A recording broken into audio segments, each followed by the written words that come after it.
border protection, and the policies and the language and the slogans are going to appear very familiar to Australians. Have a look. We've got to somehow break the cycle. On the Kent coast this morning, a Prime Minister determined to succeed where his predecessors failed. You can do it from here. Yes. As border force grapple with thousands of channel crossings, a bold new plan to stop the boats. If you come here illegally, you can't claim asylum. You can't benefit from our modern slavery protections. You can't make spurious human rights claims. And you can't stay.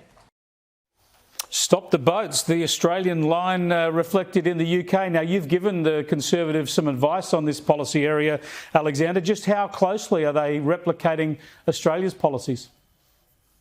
Well, they're completely replicating what they can from the Australian policy. So there are two fundamental differences which put them at a substantial disadvantage compared to Australia. The first is that you can't turn back the boats because there's no international waterway between the UK and France.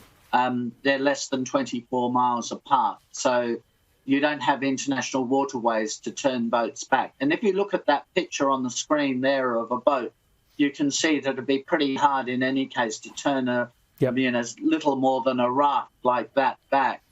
And the second thing is that they are signatories to the European Convention on Human Rights, which has a court associated with it, the European Court of Human Rights. And they're always subject to the vagaries of how that court may rule. And we obviously don't have that problem. So that creates huge difficulties for them, particularly in managing the offshore processing issue of getting people to Rwanda. But, I mean, basically the argument here is exactly the same, or the same people who are against the Howard and Abbott governments turning back the boats and stopping this terrible trade. They're out there in the UK slamming the government, racist, human rights abuses, all of that.